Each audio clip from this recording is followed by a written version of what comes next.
Bueno, buenos días a todos, a los que saludé y a los que no saludé también. Hoy vamos a comenzar entonces,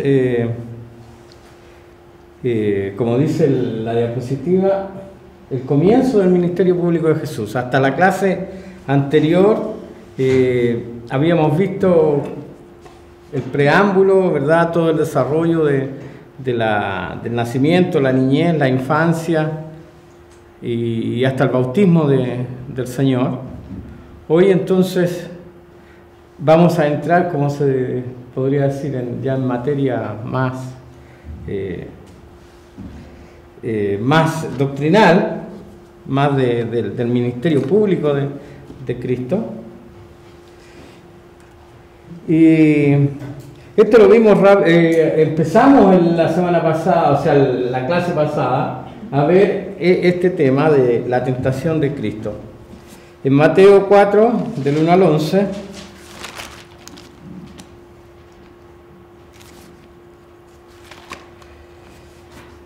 como ustedes se pueden fijar, casi todos los pasajes que vamos a ver ahora aparecen generalmente en los 3 evangelios, en los que se conocen como los evangelios sinópticos, excepto cuando veamos alguna referencia en el libro de Juan.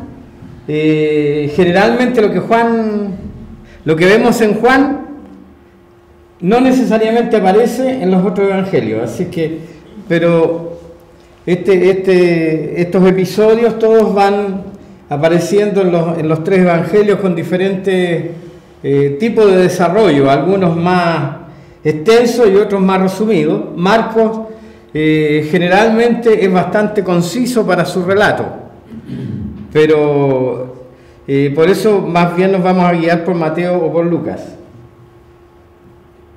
Dice Mateo entonces, entonces Jesús fue llevado por el Espíritu al desierto para ser tentado por el diablo, y después de haber ayunado 40 días y 40 noches tuvo hambre. Y vino a él el tentador y le dijo: si eres hijo de Dios, di que estas piedras se conviertan en pan. Y él respondió y dijo: escrito está, no solo de pan vivirá el hombre, sino de toda palabra que sale de la boca de Dios. Entonces el diablo le llevó a la santa ciudad y le puso sobre el pináculo del templo. Y le dijo: si eres hijo de Dios, échate abajo, porque escrito está, a sus ángeles mandará acerca de ti, y en sus manos te sostendrán para que no tropieces con tu pie en piedra. Jesús le dijo: escrito está también, no tentarás al Señor tu Dios. Otra vez le llevó el diablo a un monte muy alto y le mostró todos los reinos del mundo y la gloria de ellos. Y le dijo: todo esto te daré, si postrado me adorares. Entonces Jesús le dijo: vete, Satanás, porque escrito está, al Señor tu Dios adorarás y a Él solo servirás. Y el diablo entonces le dejó, y aquí vinieron ángeles y le servían.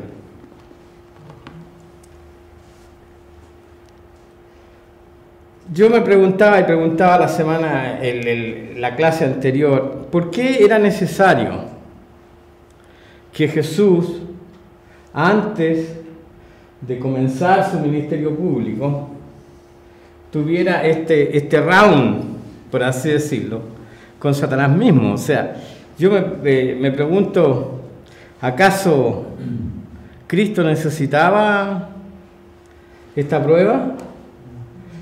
¿Tendría él algún problema de identidad como para...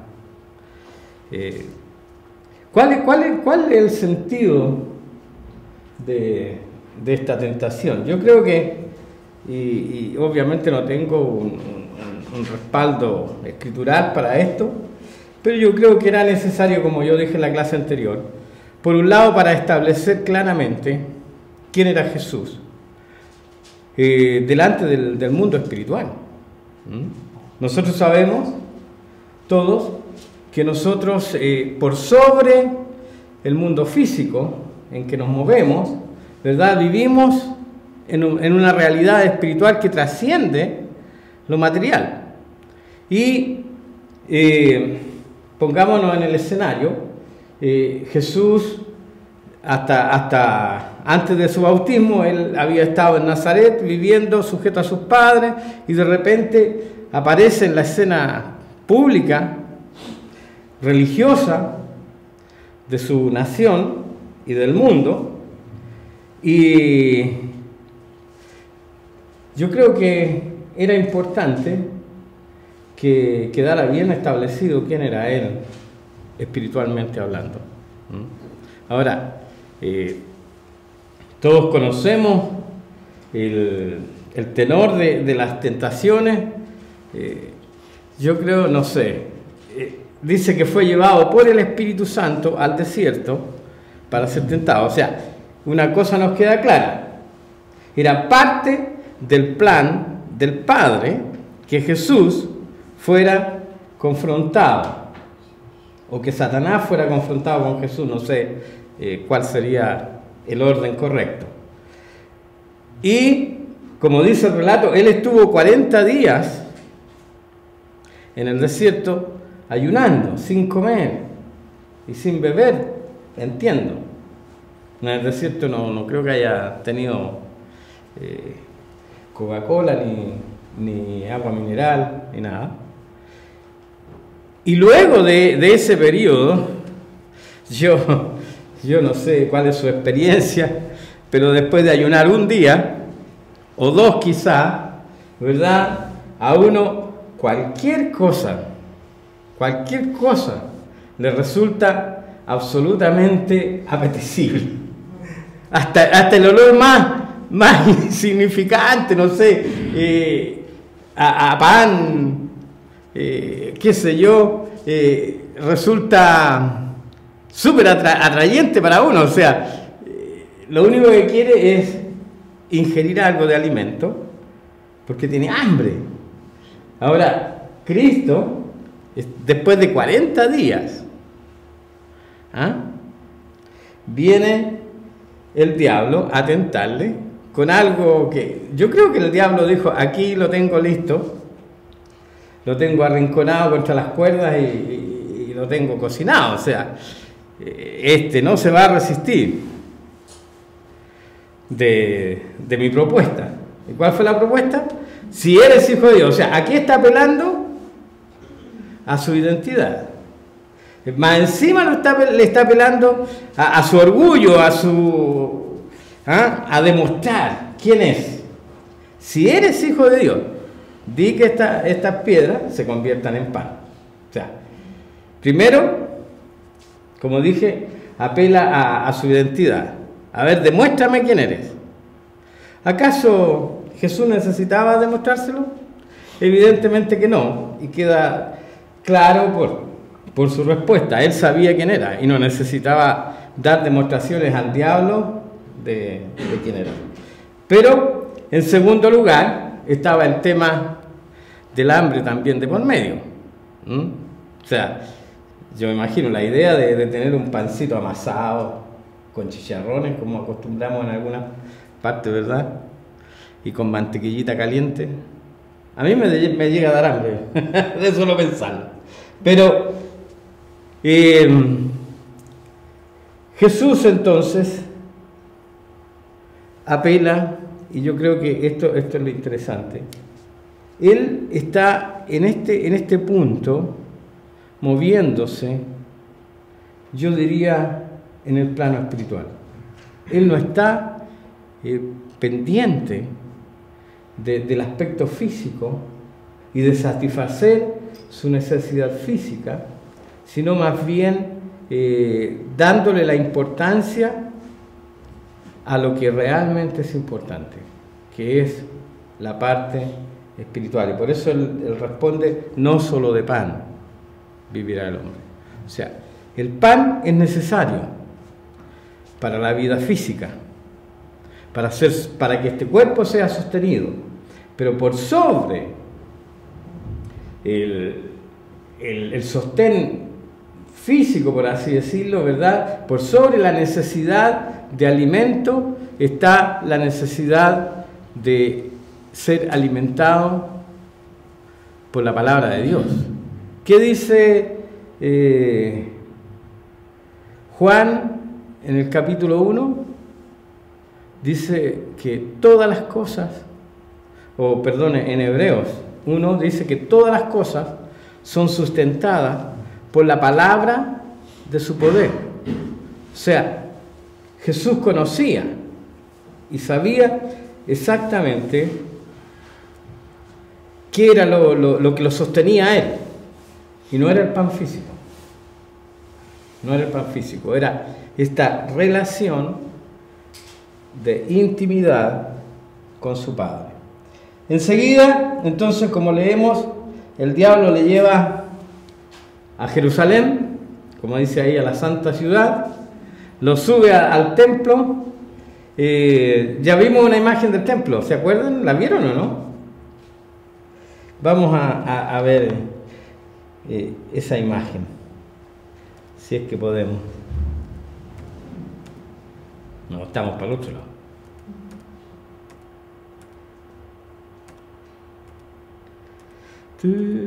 Ahí está. Seguramente el diablo lo puso ahí arriba de la torrecita esa, o ahí arriba en el techo, no sé, pero en uno de esos lugares altos, y para decirle, bueno, nuevamente en el mismo tenor, si eres hijo de Dios. O sea, y dale con lo mismo, ¿verdad? Nuevamente le dice, entonces si eres hijo de Dios, arrójate. Total, escrito está. Y ahora usa la palabra más encima, que a sus ángeles mandará acerca de ti para que tu pie no tropiece en piedra. Y nuevamente la respuesta de Cristo es: no tentarás al Señor tu Dios. O sea, Él no necesitaba tampoco poner a prueba la protección ni la cobertura de Dios para su vida. Él sabía perfectamente que dependía de Dios y que no necesitaba probarlo. Y por último, como dice acá, lo lleva a un monte alto y le ofrece los reinos del mundo.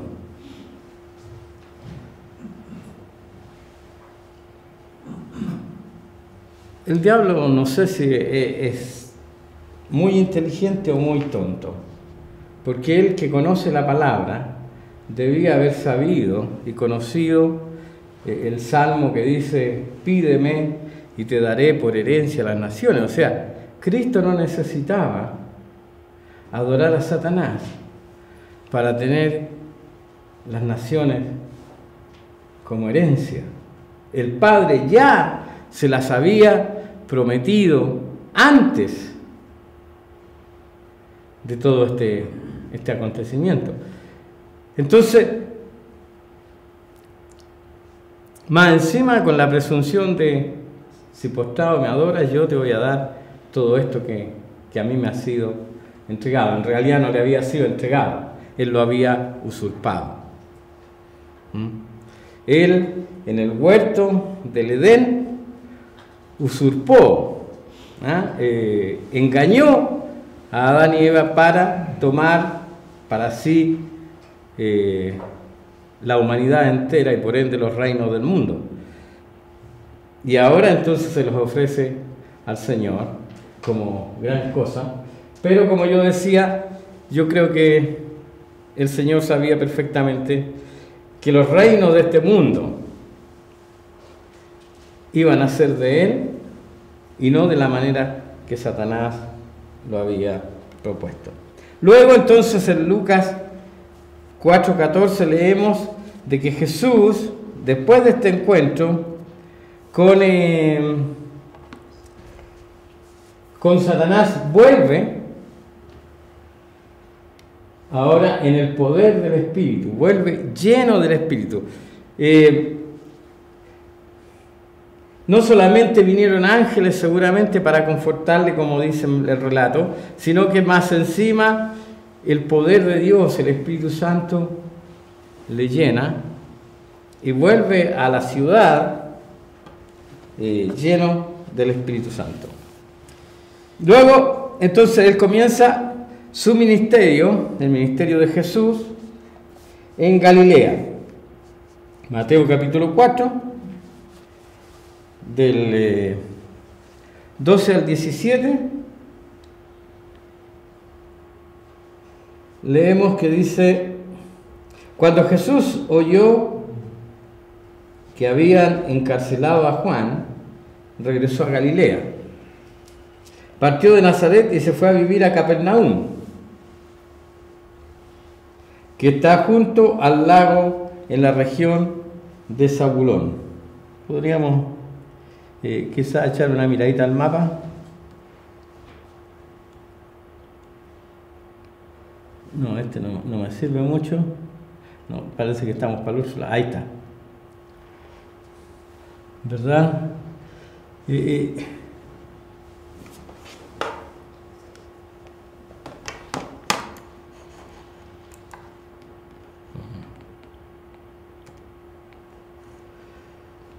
Entonces Jesús estaba ahí en Nazaret y dice que se fue a la región de Zabulón. ¿Dónde está Zabulón por ahí? Se me perdió. Pero está aquí en Galilea en todo caso.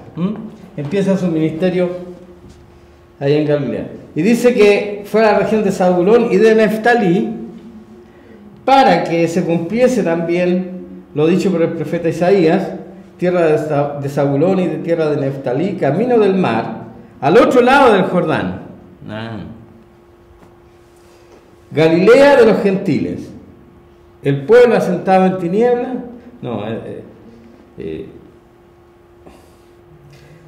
Vio gran luz y a los asentados en región de sombra y de muerte, luz les resplandeció.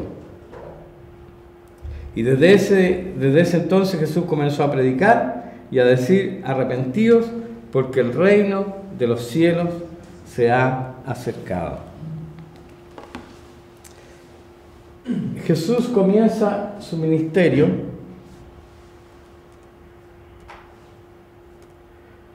de predicación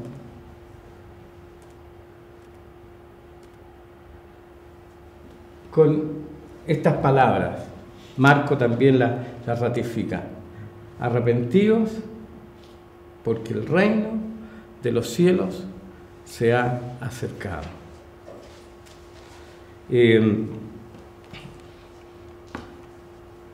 ¿Qué significa esto? Es interesante. Nosotros debemos recordar de que, como ya hemos hablado, no solamente había habido un periodo de 400 años de silencio de parte de Dios respecto del pueblo de Israel, sino que el gobierno de Dios había sido, por así decirlo, dejado de lado de parte del hombre en el huerto del Edén.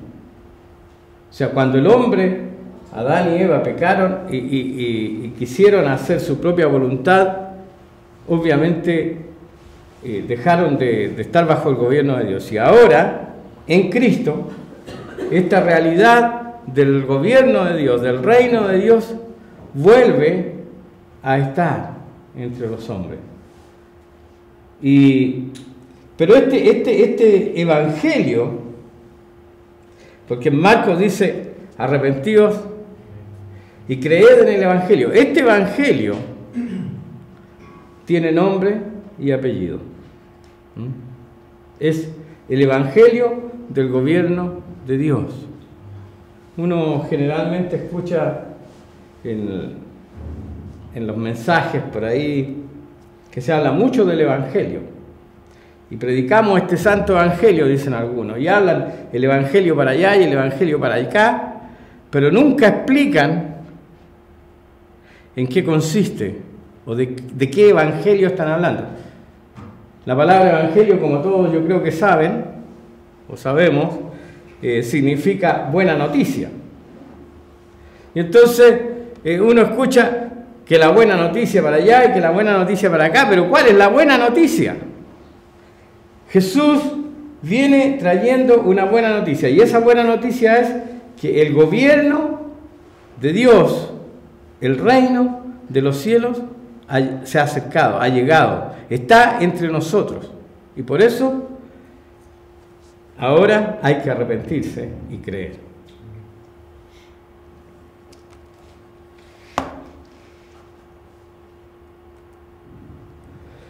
En Juan capítulo 1 encontramos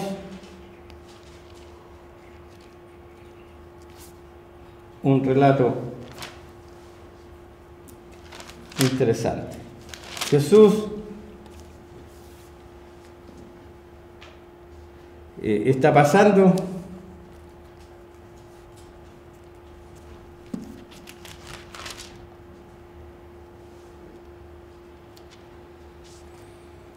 dice, el día siguiente, o el siguiente día, Juan vio a Jesús que venía a él y dijo: he aquí el Cordero que quita el pecado, el Cordero de Dios que quita el pecado del mundo. Este es aquel de quien yo dije: después de mí viene un varón, el cual es antes de mí, porque era primero que yo. Medio enredado el pasaje ahí, pero... Y dice: yo no le conocía, mas para que fuese manifestado a Israel, por esto vine yo bautizando con agua. También dio Juan testimonio diciendo: vi al Espíritu que descendía del cielo como paloma y permanecía sobre él, y yo no le conocía.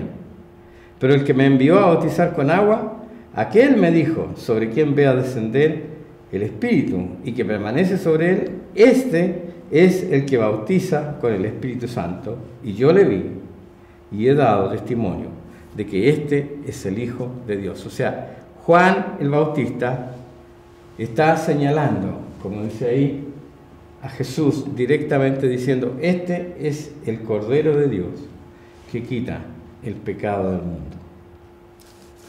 Y también aquí siempre se habla del Cordero y el Cordero. Claro, nosotros creo que entendemos un poco de qué estamos hablando. Espero que sepamos qué significa. Pero en general la gente, decirle el Cordero de Dios es como, no sé, ¿qué tiene que ver?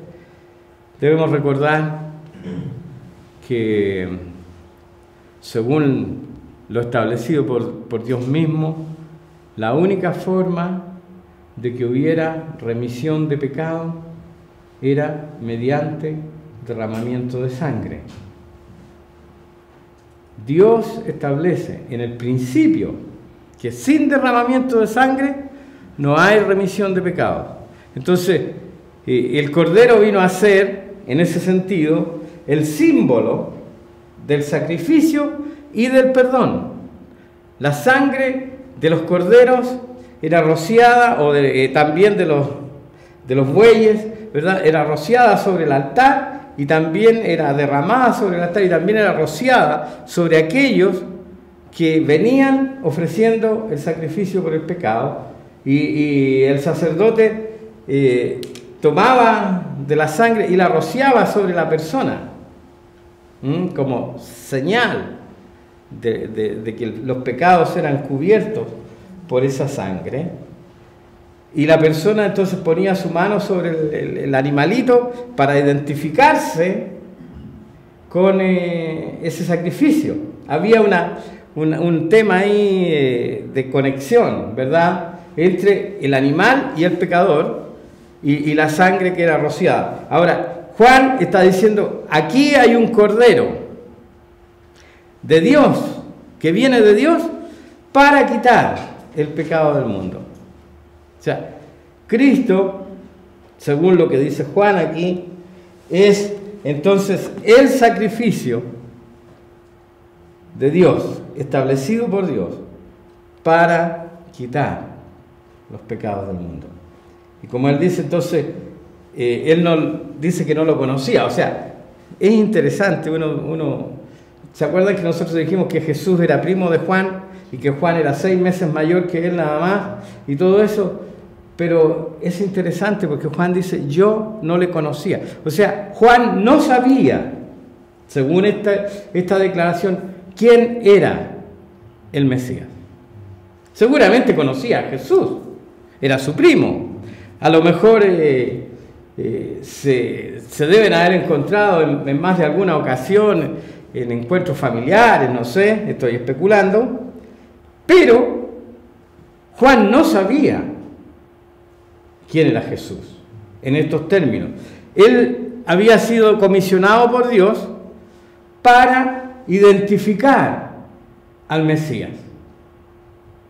Juan sabía, cuando, como lo dice aquí, cuando él fue mandado a bautizar, mandado por Dios, él sabía que en algún momento iba a aparecer alguien sobre el cual iba a descender el Espíritu Santo en forma de paloma y que iba a permanecer sobre esta persona, y a él le había sido dicho, ese sobre el cual vea descender el Espíritu Santo y que permanece sobre él, ese es el enviado, ese es el Mesías. Entonces, cuando Juan ve a Jesús ahora, hace esta declaración.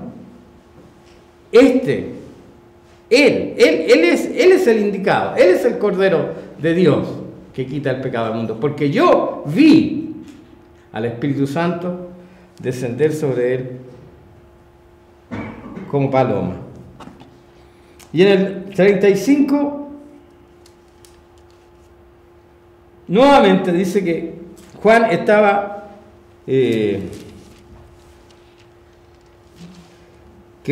ahí y 2 de sus discípulos con él, y mirando a Jesús que andaba por allí. O sea, Jesús andaba en lo suyo, ¿ah? No andaba paseándose para que Juan sino que él andaba en lo suyo, y Juan lo ve nuevamente y vuelve a repetir, he aquí el Cordero de Dios.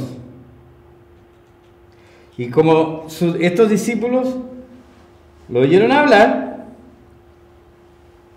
siguieron a Jesús. O sea, Juan salió perdiendo.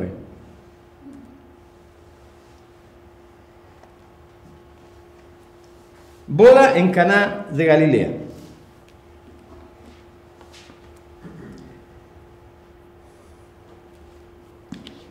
Antes de seguir, quiero decir de que no es tan simple hacer un esquema cronológico ordenado de los acontecimientos.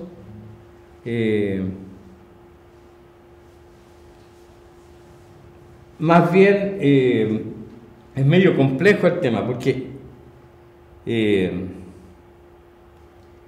Juan relata una parte, como decíamos, y Mateo y los demás evangelistas relatan otra parte, y en algún momento, como en este caso, cuesta un poco compaginar cronológicamente los acontecimientos.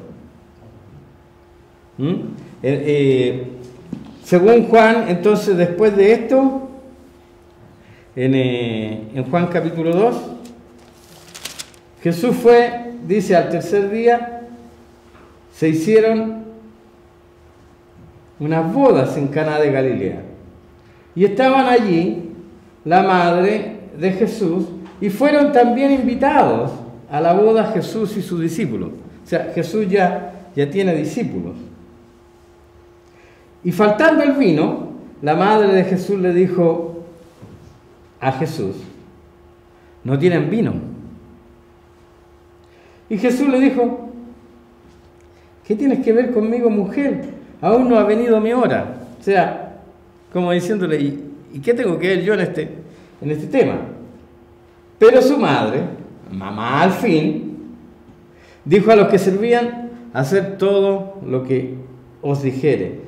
Y estaban allí 6 tinajas de piedra para agua, conforme al rito de la purificación de los judíos, en cada una de las cuales cabían 2 o 3 cántaros. Jesús les dijo, llenad estas tinajas de agua, y las llenaron hasta arriba. Entonces les dijo, sacad ahora y llevadlo al maestresala, y se lo llevaron. Cuando el maestresala probó el agua hecha vino, sin saber él de dónde era, aunque lo sabían los sirvientes que habían sacado el agua, llamó al esposo y le dijo, todo hombre sirve primero el buen vino, y cuando ya han bebido mucho, entonces el inferior. Mas tú has reservado el buen vino hasta ahora. Este principio de señales hizo Jesús en Caná de Galilea y manifestó su gloria, y sus discípulos creyeron en él.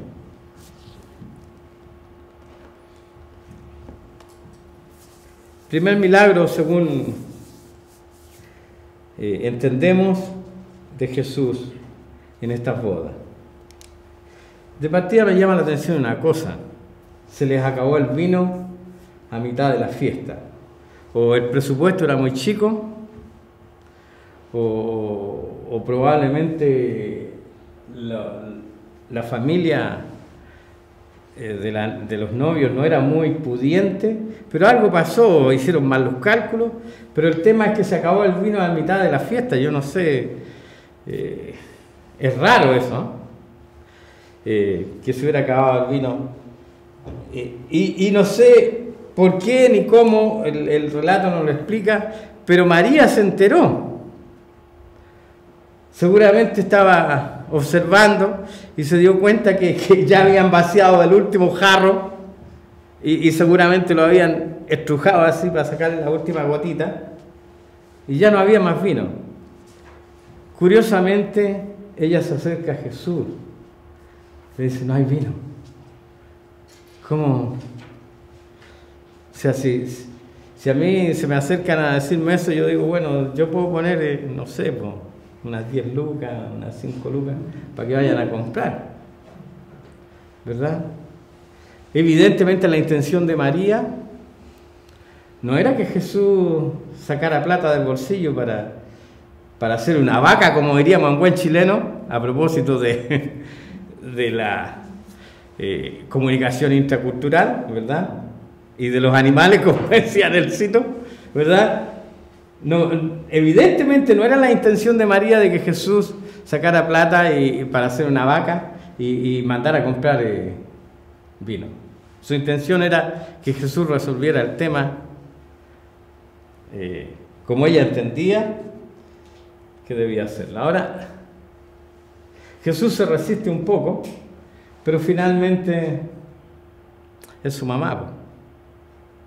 Ahora, lo que hay que entender es que María sabía y tenía muy claro quién era Jesucristo. Ella lo había llevado en su vientre de 9 meses, sabía de dónde había venido. Ella no tenía ningún drama con entender quién era Jesús. Y por eso yo creo que se atreve así, tan suelta de cuerpo, como diríamos, en pedirle, en decirle: no hay vino, haz algo. Y Jesús entonces hace lo que ya todos sabemos: manda a llenar estos jarros, estas tinajas con agua. Lo que me llama la atención es que no oró, no le impuso mano a los jarros, no hizo nada. Simplemente le echaron el agua y después sacaron el agua en algún vaso, cántaro, no sé, y se lo llevaron al maestro de ceremonias. Y cuando lo prueba, era un Cabernet Sauvignon, un Merlot, no sé, de buena cepa, de buena cepa.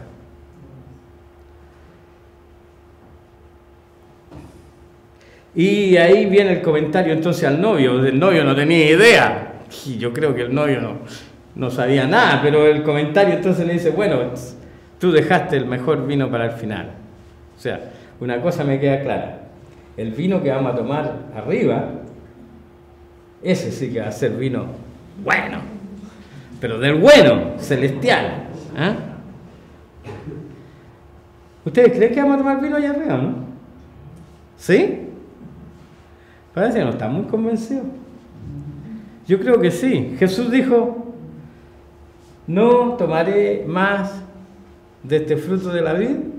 ¿Hasta cuándo? Hasta que lo beba nuevo en el reino de mi Padre. O sea, va a haber, hay boda, hay fiesta, y una buena boda sin vino, como dijo Jerry un día, ¿verdad? comerse un asado sin vino es más fome que rajuñar un vidrio. Así que, ya. Jesús entonces hace su primer milagro y después de esto dice, descendieron en el Juan 1:12, o sea 2:12, perdón, a Capernaum, él, su madre, sus hermanos y sus discípulos, y se quedaron allí unos pocos días, compartiendo entre todos. Ya, ahí está, entonces ahora sí que nos ubicamos. Volvemos atrás. Ahí está Caná. Ahí fue entonces el tema de la boda, y después ellos volvieron acá a Nazaret, que está relativamente cerca, y ahí se quedó Jesús con sus discípulos y su madre unos días. Luego de esto encontramos en Juan capítulo 2, seguimos la primera Pascua de los judíos. Primera Pascua para Jesús como en su ministerio público. O sea, él había vivido 30 Pascuas ya, pero es su primera Pascua como hombre público, por decirlo de alguna manera. Y dice que estaba cerca la Pascua de los judíos, y Jesús subió a Jerusalén y halló en el templo a los que vendían bueyes, ovejas y palomas, y a los cambistas allí sentados, y haciendo un azote de cuerdas, echó fuera del templo a todos, y las ovejas y los bueyes, y esparció las monedas de los cambistas, y volcó las mesas. Y dijo a los que vendían palomas, quitad de aquí esto y no hagáis de la casa de mi padre casa de mercado. Entonces se acordaron sus discípulos que está escrito, el celo de tu casa me consume. Y los judíos le respondieron, ¿qué señal nos muestras ya que haces esto? Pero no nos adelantemos, dejémoslo hasta ahí. Jesús entra al templo, llega al templo, ya tienen una idea del templo. Jesús llega al templo y se encuentra con todo este escenario, ¿verdad?, de venta de palomas, ovejas, bueyes, de todo, y cambio de dinero también, y seguramente vendían harina y todo eso. No, me gustaría hacer una salvedad. No pensemos, no tengamos en nuestra mente la imagen de lo que ocurre, por decir, en el santuario de los Vázquez, cuando hacen estas peregrinaciones, o en Andacollo, en alguno de esos lugares, donde hay mucho comercio, es verdad, y se ponen verdaderas ferias libres, donde venden de un cuanto hay. No era este el caso.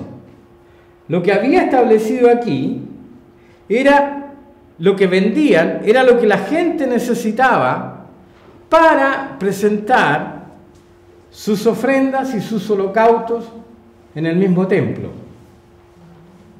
No era un comercio ambulante así como el que nosotros, como decía, conocemos, donde venden desde un alfiler hasta un elefante, sino más bien era todo relacionado con el mismo tema de los sacrificios y de los holocaustos y las ofrendas que se ofrecían a Dios.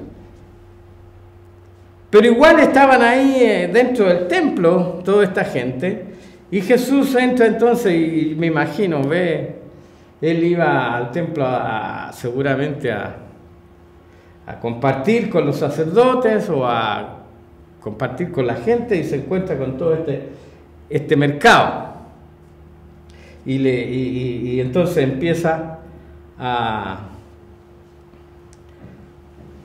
azotarles y a dar vuelta a las mesas y todo eso, en un arrebato, como dice ahí, de celo por la casa de Dios. Me llama la atención el hecho de que Parece que para los sacerdotes y para la misma gente no había ningún problema en que esto se diera así. O sea, yo trato de contextualizar la cosa y pienso, ¿se imaginan el día domingo en el culto, mientras se celebra la reunión, que algunos estuvieran, no sé, comiéndose un sándwich de potito, un completo, tomando bebida, que hubiera ahí mismo, en el mismo lugar del culto, un kiosco, ¿verdad? Donde venden comida saludable, qué sé yo. Me imagino que algo así sería, ¿no? Pero, ¿por qué Jesús reacciona de esta manera? Aquí da una explicación, dice que el celo por su casa me consume. ¿Pero por qué? Escuché en el retiro de Olmué algo que me pareció muy interesante, yo creo que tiene que ver. Tiene que ver. Yo creo que el pastor que lo compartió debe haber sabido de qué estaba hablando. Así que yo no pretendo decir que esto es revelación que yo recibí, yo lo escuché nada más, pero me pareció que debe ser así. Resulta que, ¿cuál era el concepto que el pueblo debía manejar respecto del pecado y de los sacrificios? O sea, yo, un ciudadano de alguna ciudad de Israel, cometo un pecado y necesito ofrecer un sacrificio por ese pecado.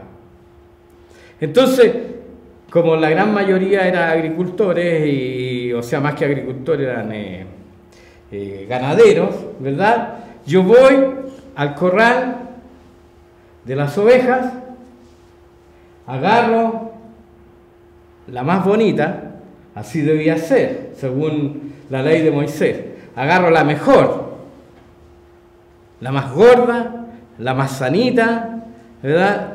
La agarro y me voy caminando a caballo, en burro, en carro, en lo que haya sido, pero tengo que recorrer desde mi casa y desde mi ciudad hasta el templo con la ovejita y llegar ahí y enseguida entrar con mi oveja tomada de un cordel, de lo que haya sido, pero llevar con ella y llegar al altar con ella.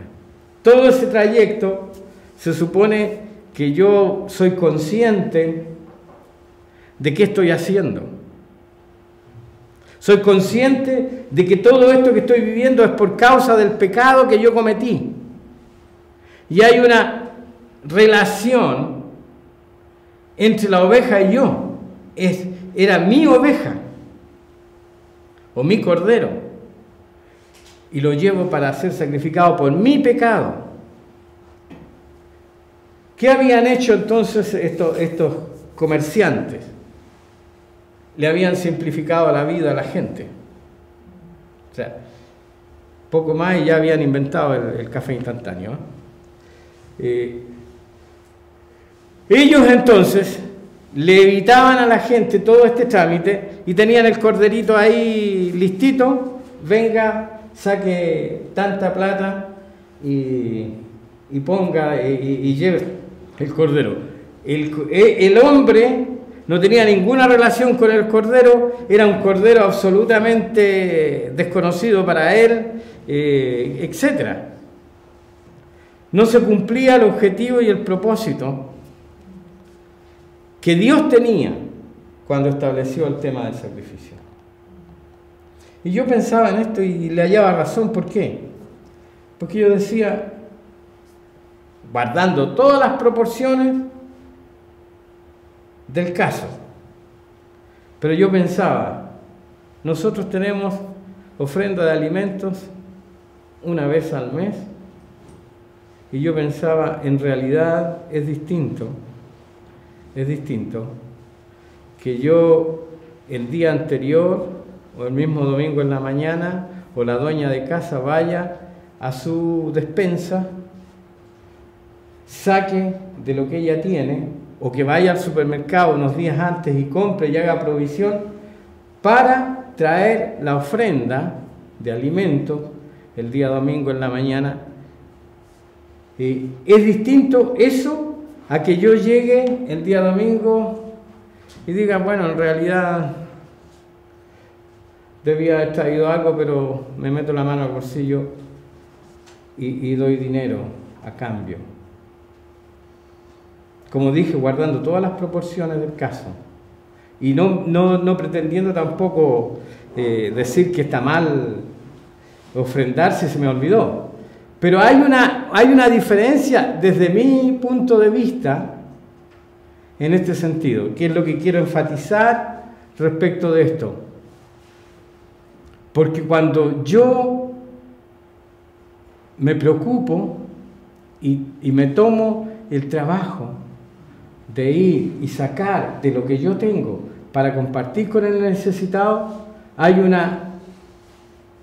yo diría una actitud y una relación distinta de que si yo simplemente doy una ofrenda en dinero para el mismo fin. No sé si logro transmitir lo que estoy tratando de explicar, pero eso es lo que veo aquí. No es lo mismo, entonces, no era lo mismo que la persona viniera con su ovejita, su corderito, a lo mejor la única o una de las pocas que tenía, con la cual había una relación, a que la persona viniera a comprar un cordero cualquiera ahí mismo entre los vendedores y enseguida lo llevara para el sacrificio. Además, como decía este hermano, todo el camino la persona iba ahí meditando, lo veían pasar sus amigos, sus vecinos, no sé, y todos sabían que llevaba el cordero para ser sacrificado. O sea, había todo un tema vergonzoso también, de por medio, porque el pecado trae vergüenza, ¿sí o no? ¿Trae vergüenza? ¿A quién no le da vergüenza confesar un pecado, por favor? A mí me da terrible vergüenza tener que decir, chunga, a mi coyuntura o al pastor, no sé, decirle, ¿sabes qué? Tengo este problema o estoy con esta situación. Es vergonzoso, es vergonzoso. Y lo que se suponía que esto procuraba o buscaba era precisamente ese tema, tratar el problema del pecado en el corazón del hombre. Bueno, dejémoslo ahí. Así que Jesús entonces se le da este furor y limpia el templo. Yo me imagino que al otro día estaban todos instalados de vuelta. Esto es lo mismo que cuando están los ambulantes en el centro, vienen los carabineros, limpian el lugar, pero al otro día están todos igualmente instalados. Me imagino que debe haber sido así. Luego tenemos entonces en Juan capítulo 3 la conversación de Jesús con Nicodemo.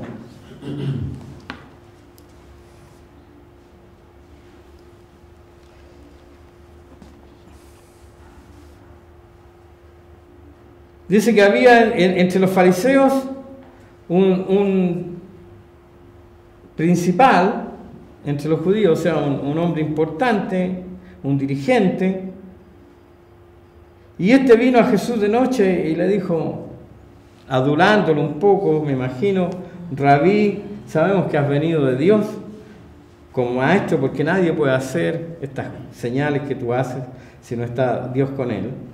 Y Jesús le responde, sin decir aguabá, así de sopetón, como diríamos, de cierto te digo, que el que no naciere de nuevo no puede ver el reino de Dios. Y Nicodemo quedó complicado y se queda pensando, ¿cómo puede uno, siendo viejo, nacer de nuevo? ¿O puede acaso entrar por segunda vez en el vientre de su madre? físicamente imposible. No hay ninguna posibilidad de que un hombre de, no sé, pues 1,70 m, 80 m, lo que haya medido Nicodemo, pudiera entrar en la guata de su mamá nuevamente, si cuando salió era de 50 centímetros, a lo más, ¿verdad? Así que él se complica con el tema, y Jesús le vuelve a repetir: de cierto te digo que el que no naciere de agua y del Espíritu no puede entrar en el reino de Dios. Más encima le remacha, ¿verdad?, el tema. Y luego él le declara: lo que es nacido de la carne, carne es, y lo que es nacido del Espíritu, Espíritu es. No te maravilles de que te dije, es necesario nacer de nuevo. Todos obviamente conocemos, creo, y entendemos perfectamente lo que Jesús está diciendo en este pasaje. Nadie puede ni ver ni entrar en el reino de Dios si no nace de nuevo. Y esto, para nosotros, para ustedes, que se supone que se están preparando para ir en misión, ya sea a la esquina aquí o a la Conchinchina, debemos tener muy claro, obviamente, estos temas. Nadie puede entrar en el reino de Dios sin nacer de nuevo. ¿Y por qué es tan importante esto? Porque mucha gente, increíblemente, mucha gente rehúsa el nuevo nacimiento, ya sea por ignorancia o simplemente porque no han entendido bien en qué consiste el Evangelio, pero mucha gente rehúsa, sobre todo nosotros, en nuestro país, con una cultura católico-romana, donde todas las personas, salvo obviamente los que han nacido en casas de evangélicos, pero el 90% quizá, o el 80 y tanto por ciento de la población fue bautizada siendo bebé. Y es más, incluso, yo sé que ustedes saben esto, la práctica es de que si un niño se enfermó y está grave, bauticémoslo ya, porque así aseguramos que no se vaya al limbo, como dicen. No sé quién inventó esa palabrita. ¿Ah? Entonces, el tema del bautismo y del nuevo nacimiento es complicado, como decía, al menos entre los católicos, porque ya se estableció en ellos este concepto de que, bueno, yo ya fui bautizado. Yo conozco el caso al menos de una persona que yo mismo y otras personas se le ha hablado y se le ha dicho, él incluso era hasta catequista en una iglesia católica, en un grupo católico, y todo el tema, y aún diciendo, no, si yo sé, yo lo entiendo y todo, pero es que yo, para mí el bautismo, me bautizaron cuando chico y para mí eso es suficiente y no hay caso que le entre el tema de que necesitan nacer de nuevo. Pero por eso digo, nosotros debemos estar muy claros, porque Jesús aquí es enfático. Dice, de cierto te digo. O sea, yo te aseguro que no hay otra forma de entrar en el reino de los cielos si no se nace de nuevo. Ahora Nicodemo entonces en el 9 nuevamente le pregunta y le dice, ¿cómo puede hacerse esto? ¿Cómo puede ser esto posible? Y Jesús le dice, tú eres maestro de Israel, o sea, tú enseñas y no entiendes esto, no sabes esto, ¿cómo puede ser? Y enseguida le dice, no, de cierto te digo, que lo que sabemos hablamos y lo que hemos visto testificamos, y no recibí nuestro testimonio. Si os he dicho cosas terrenales y no creéis, ¿cómo creeréis si os dijera las celestiales? O sea, aquí ya Jesús como que se empieza, yo diría casi a frustrar en su relación, en su conversación con Nicodemo, al darse cuenta, yo creo, de que no puede transmitir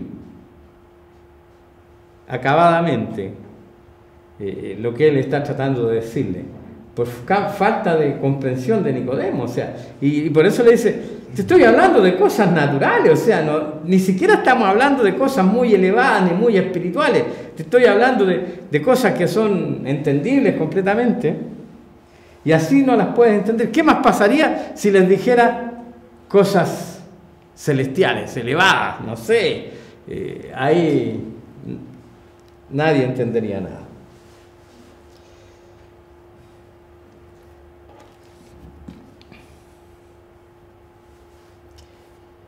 Ahora, concluye el pasaje diciendo, nadie subió al cielo, sino el que descendió del cielo, el Hijo del Hombre que está en el cielo.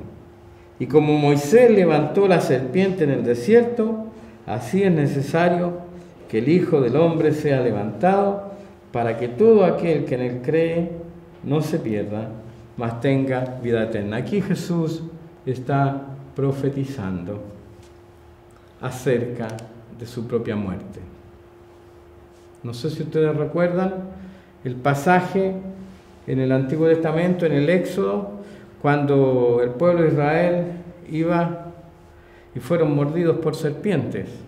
Por causa de la rebeldía del pueblo, Dios mandó serpientes y los mordieron. Y entonces Moisés clamó a Dios, porque la mortandad se había desatado entre el pueblo, estaba muriendo mucha gente. Moisés clamó a Dios y Dios le dijo, bueno, haz una serpiente de bronce, ponla sobre un palo y levántala. Y dile a la gente que mire esa serpiente, porque todo el que mire la serpiente va a ser sanado y no va a morir. ¿Y qué está diciendo Jesús haciendo referencia a ese acontecimiento? Así como Moisés levantó esa serpiente en el desierto, así es necesario que el Hijo del Hombre sea levantado, para que todo aquel que en él cree no se pierda, mas tenga vida eterna. Cristo fue levantado sobre la tierra en un madero, igual que la serpiente, para nuestra sanidad y perdón. Vamos a quedar hasta aquí. Muchas gracias por su atención.